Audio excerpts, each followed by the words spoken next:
할렐루야. 오늘 한 주에 시작하는 이 시간, 우리 마가복음 산책 51번째 시간을 나누도록 하겠습니다. 오늘 하나님의 말씀은 마가복음 9장 38절에서 41절입니다. 제가 받들어서 읽겠습니다. 요한이 예수께 여짜오되 선생님, 우리를 따르지 않는 어떤 자가 주의 이름으로 귀신을 내쫓는 것을 우리가 보고 우리를 따르지 아니하므로 금하였나이다. 예수께서 이르시되 금하지 말라. 내 이름을 의탁하여 능한 일을 행하고 즉시로 나를 비방할 자가 없느니라. 우리를 반대하지 않는 자는 우리를 위하는 자니라. 누구든지 너희가 그리스도에게 속한 자라 하여 물 한 그릇이라도 주면 내가 진실로 너희에게 이르노니 그가 결코 상을 잃지 않으리라. 아멘. 오늘 본문에 어떤 자의 출현은 제자들로 하여금 긴장감과 함께 시기의 마음도 가지게 되었습니다. 제자들은 주님이 주신 권능으로 귀신 들린 아이를 고치지 못하였습니다. 그런데 오늘 나오는 이 어떤 사람은 주님의 이름으로 귀신을 내쫓았기 때문입니다. 또한 자신들만 가지고 있던 특권에 대한 도전으로도 여겨진 거죠. 좀 전까지도 우리는 말씀을 통해서 알 수 있듯이 그들은 누가 더 큰 사람인지에 대해 논쟁을 벌이고 있었습니다. 자기들끼리 누가 더 큰지를 겨루고 있는 가운데 그 무리에 속하지 않은 어떤 사람이 주님의 이름으로 권능을 향하여 귀신을 내쫓는 것을 보게 되니 당연히 그들 마음속에는 긴장감과 함께 시기의 마음도 가지게 되었습니다. 그러나 예수님은 이 어떤 자를 바라보시는 관점이 달랐습니다. 예수님은 이 사람을 인정하였습니다. 오늘 본문 38절을 보면 39절을 보면 예수께서 이르시되 금하지 말라. 내 이름을 의탁하여 능한 일을 행하고 즉시로 나를 비방할 자가 없느니라. 40절을 보면 우리를 반대하지 않는 자는 우리를 위하는 자니라 라고 인정을 해 주셨습니다. 그다음 우리 잠깐 이 시간 한 가지를 생각해 보고자 합니다. 예수님이 이 사람을 인정하신다고 한다면 그 사람의 어떤 믿음에 대한 평가를 내리시는 게 맞을 것 같은데, 주님이 이 사람에 대하여 인정하실 때 인정하신 것이 무엇이냐? 나를 비방하지 않는 사람이고 우리를 반대하지 않는 사람이다라는 것으로 이 사람을 인정했다는 것입니다. 비방이라는 것은 상대방에 대해 나쁜 말을 하거나 남을 헐뜯고 비난하여 말한다는 뜻이 있습니다. 그러니까 이 어떤 자가 예수님의 이름으로 능한 일을 하면서 예수님의 이름을 더럽히거나 비난하거나 나쁜 말을 하지 않을 것이라는 의미가 있는 것이죠. 믿음으로 주님의 일을 한다고 하면서 믿는 자와 믿지 않는 자들을 향하여 어떠한 말을 하고 있는지를 돌아보라는 의미입니다. 불평하고 원망하고 용서하지 못하고 참는 것 없이 배려하거나 사랑하지 못하는 그런 모습을 주님은 지금 우리에게 살펴보라고 하는 말씀인 거죠. 당장 제자들부터 그러했죠. 서로를 향해 겸손과 섬김이 아닌 교만과 자기중심적인 모습을 보이고 있었던 것입니다. 그럼 오늘 우리는 어떠한가? 주님은 그것을 지금 물어보고 계시는 거예요. 우리를 반대하지 않는 자는 우리를 위한 자니다라고 하신 것. 이것에 대하여 마태복음 12장 30절에서 우리는 그 의미를 알 수 있는데요. 12장 30절에 말씀하시기를 나와 함께 아니하는 자는 나를 반대하는 자요 나와 함께 모으지 아니하는 자는 해치는 자니라라고 하셨습니다. 주님과 함께 하지 않는 자, 주님과 함께 복음을 전하지 않는 자, 그러한 사람은 주님을 반대하는 사람이며 그러한 사람은 해치는 자라고 말씀을 하셨습니다. 주님은 이 어떤 자를 향하여 이 사람은 나와 함께하는 자이며 이 사람은 나와 함께 복음을 전하는 자라는 것으로 이 사람을 인정해 주고 계시는 거죠. 41절을 보면 계속해서 누구든지 너희가 그리스도에게 속한 자라 하여 물 한 그릇이라도 주면 내가 진실로 너희에게 이르노니 그가 결코 상을 잃지 않으리라 라고 하여 주셨습니다. 믿는 자들이 서로를 향한 어떤 사랑과 격려의 마음, 다 내왕 같지 않으니 서로의 다름을 인정해주고 존중해 줄 수 있는 마음, 어려울 때 서로를 위하여 더 기도하며 함께 해주려고 하는 마음, 그런 마음으로 세상을 향해서도, 믿는 자들끼리도 그런 마음을 갖되 세상을 향해서도 그러한 마음, 그래서 또한 우리의 믿음의 정체성을 나타낼 수 있는 마음. 여러분 한번 생각해 보세요. 그리스도인에게 물 한 그릇이라도 대접할 수 있는 사람을 주님은 기억하시겠다고 하셨죠. 그러면 우리가 그리스도인 것을 마땅히 나타내야 한다는 거예요. 믿는 자들끼리도 서로 직분을 이야기하지 않으면 알지 못할 때가 있다고 한다면 어떻게 세상 사람들이 믿는 자들이 저 사람이 믿음이 있는 사람인지 아닌지를 알 수 있겠냐라는 말인 것이죠. 저 믿는 사람이 그래도 행실에 책임을 지고 삶을 살려고 하는 노력하는 모습을 통하여 그 지켜보는 이들의 마음 가운데 감동이 있고 이웃을 향해 아낌없는 사랑을 나눠주는 것에 공감하며 그 일에 참여하려고 하는 마음. 믿는 자든 믿지 않는 자든 믿는 그 사람의 사랑의 행실을 통하여 동참하고자 하는 마음을 주는 마음. 그러한 진실된 모습을 보이고 또 그렇게 내가 믿는 자라는 것을 나타내어질 때 누군가가 나에게 물 한 그릇이라도 건넬 수 있지 않겠는가. 그래야 그 사람도 구원받을 수 있지 않겠는가. 주님은 오늘 그렇게 말씀하고 있는 것입니다. 주님의 이름으로 행하는 능한 일은 꼭 귀신 쫓는 일만 있는 것은 아닙니다. 주님의 이름이 전해지는 그 모든 것이 능한 일이 되는 것입니다.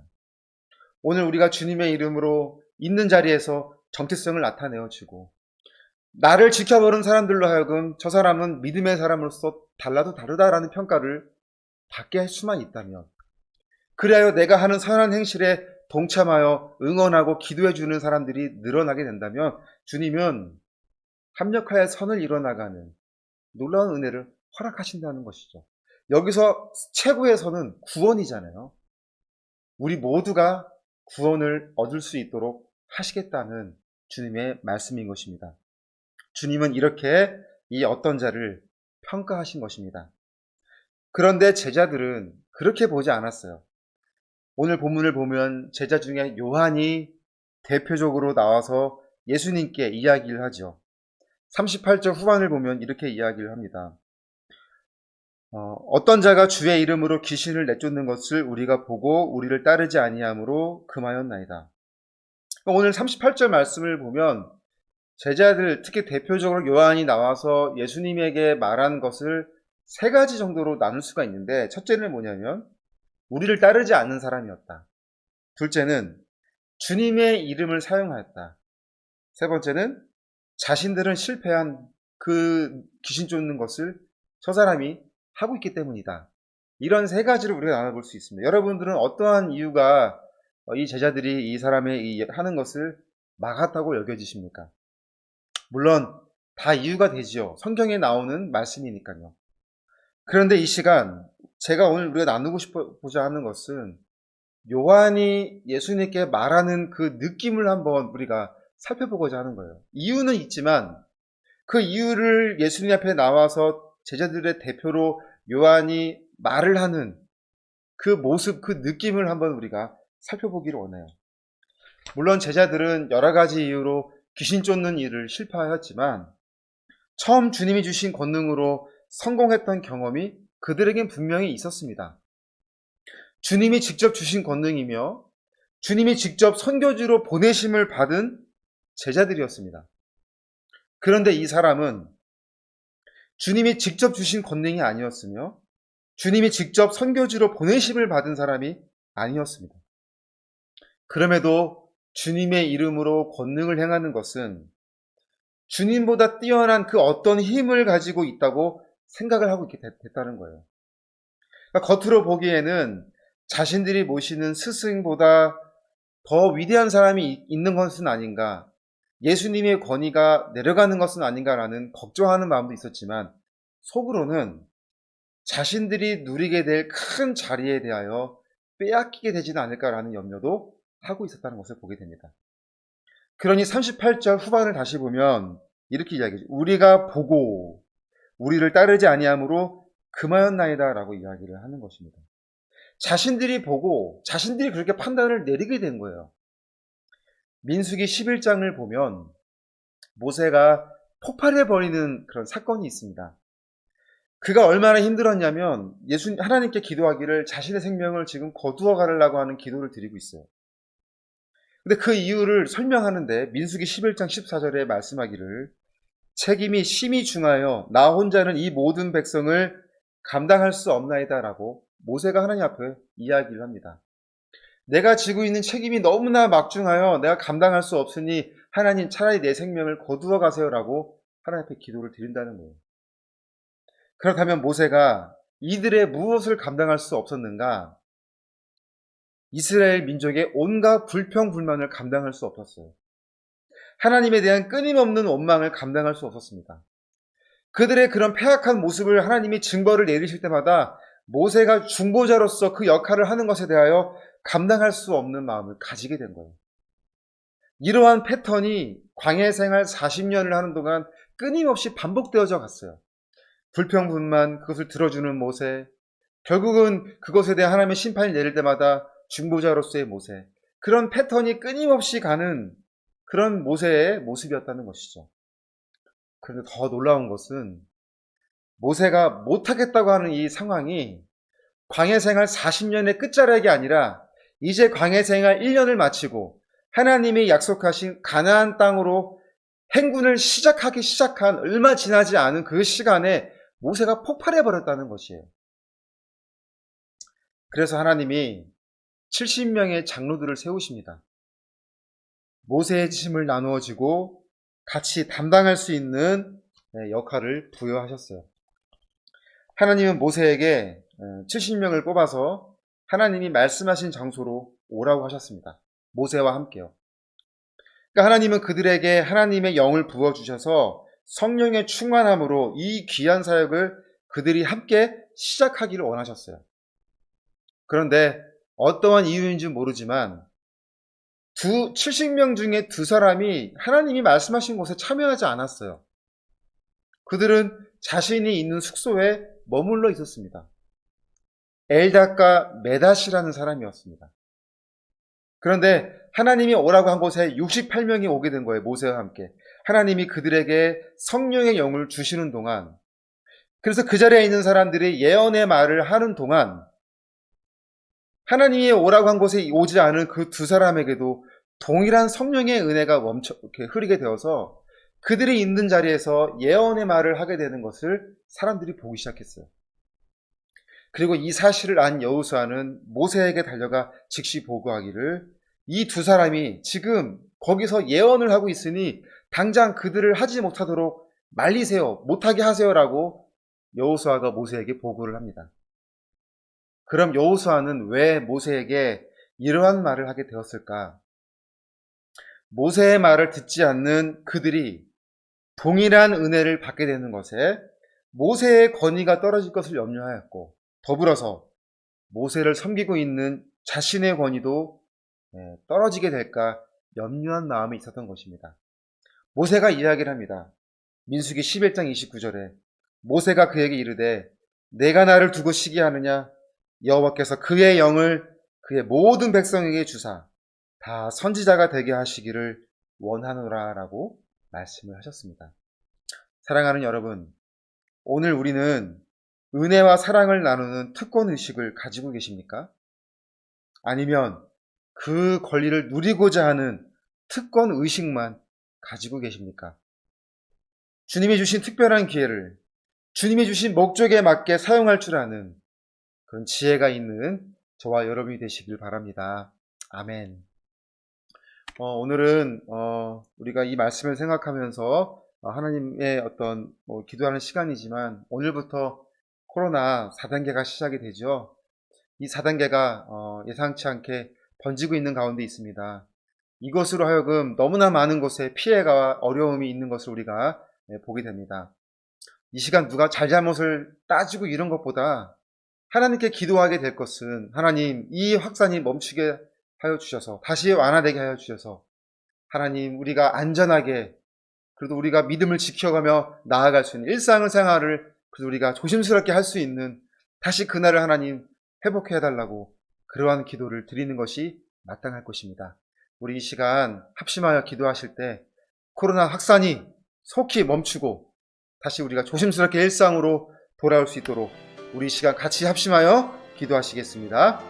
사랑의 하나님 감사합니다. 오늘 우리가 주님의 사랑을 감당하며 오늘 하나님의 말씀을 묵상하고 주님의 사랑을 의지하며 나아가고 있습니다. 하나님, 코로나라는 상황이 이렇게 너무나 심한 그런 가운데 있어 너무 힘들고 어렵고 너무나 긴 시간을 우리가 할 수 있는 너무나 많은 것을 제약이 있고 너무나 많은 것이 어려우니까 사람과 사람 만나는 것도 어려우고 우리가 좀 많은 것을 계획하고자 하나 이 상황을 통해서 모든 것이 못되는 분들이 너무나 많이 있고 예배 현장에 직접 하나씩 나와 예배드리는 것이 너무 없고 있는 곳에서 많은 예배 사람들이 할 수 있는 많은 사람들이 너무나 어려운 시간이 정말 자신들의 생계를 진짜로 살아가는 사람들에게는 이 시간이 얼마나 고통스럽고 어려운 시간인지 모든 것을 되는 남에게 있는 것이 아니고 서로에게 있는 것이 아니고 바로 자신에게 고백하는 것. 하나님이 말씀하시는 나무밖에 진리가 이때가 아니시기에 우리가 기도하고 우리의 믿음을 점검하는 자복하고 회개하는 마음으로 하나님 그 마음에 생각하지 못한 우리의 인생 생활을 모두 고백하고 우리의 그 고백에 힘입어 다시 예수님께로 돌아오는 그런 우리의 진정한 회개가 있는 자리가 되게 되었습니다. 믿는 자들이 이 시간 이 날을 위하여 기도할 때 하나님 그자를 세우신 하나님이 그 모든 것을 감당하는 나아갈 때 지혜와 능력을 보여달라는 기도가 되게 하였습니다. 하나님이 세우신 이 나라의 민족이 정말 위기 상황으로 인하여 분열되거나 서로 마음이 완악해지는 마음이 아니고 더욱더 하나님 앞에 기도하며 한 마음이 되어 진심으로 기도하며 이 위기를 하나님께 내어 맡기고 하나님의 도움을 구하며 나가는 우리 믿는 자들의 믿음이 되게 하여 주시옵소서. 우리 모두 다시 한번 회복하기를 원합니다. 하나님 다시 한번 일상으로 돌아오기를 원합니다. 우리의 그 마음 첫 시작과 우리의 이 삶에 다시 한번 부식하니까 나아질 수 원합니다. 해결하는 생활하게 나가는 모습을 되게 하여 주옵소서. 우리 가운데 사랑과 은혜를 나누는 그런 특별한 의식이나 하는 그래서 내가 누리는 것이 맞다. 내가 은혜를 받는 것이 맞다. 내가 하고자 하는 것이 행복하게 되어지는 것이 마땅하다고 해서 그러한 특권을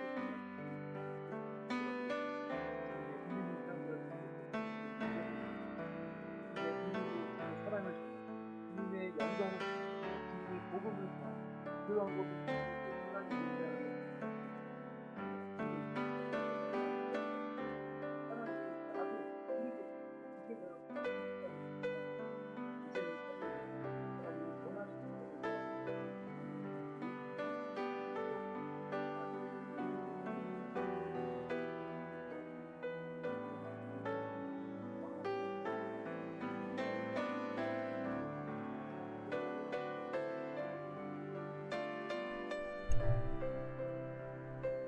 예수님의 이름으로 기도합니다. 아멘. 우리 이 시간 선교회를 위해서 다시 한번 기도해 주시겠습니다. 이 어려운 가운데서도 선교회가 감당해 나가는 일에 하나님 막힘이 없게 해달라고 조심하게 이 귀한 사역을 감당함에 부족함이 없게 해달라고 우리 이 시간 다시 한번 우리 선교회를 위해서 기도해 주시겠습니다. 사랑의 하나님 감사합니다. 오늘 우리가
사랑의 하나님 감사합니다. 오늘 우리 안에 다시 말씀을 통하여 우리가 마가복음 산책을 나누게 하시니 감사합니다.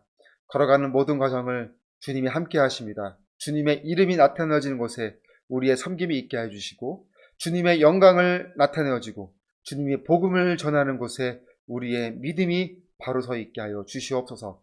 코로나라는 이 어려움이 2주간 우리를 위협하게 될지언데 하나님, 우리 있는 곳에서 동역자들을 다 지켜주시고 안전하게 지켜주시고 보호하여 주셔서 일상에서 다시 모든 것이 회복하는 날까지 하나님이 끝까지 함께 해주시기를 원합니다. 이런 시간들을 통하여 하나님 말씀하신 때를, 마지막 때를 우리가 영적 긴장함으로 바라보게 하시고 그것을 기다리는 마음이 되게 동시에 하나님이 허락하시는 생명까지 최선을 다하여 섬김의 자리에 있는 우리의 믿음이 되게 하여 주시옵소서. 오래 기도하는 모든 제목을 하나님 속히 들어주시고 기도 응답을 통하여 살아계신 하나님을 경험하는 우리 동역자들의 삶이 되게 하여 주시옵소서.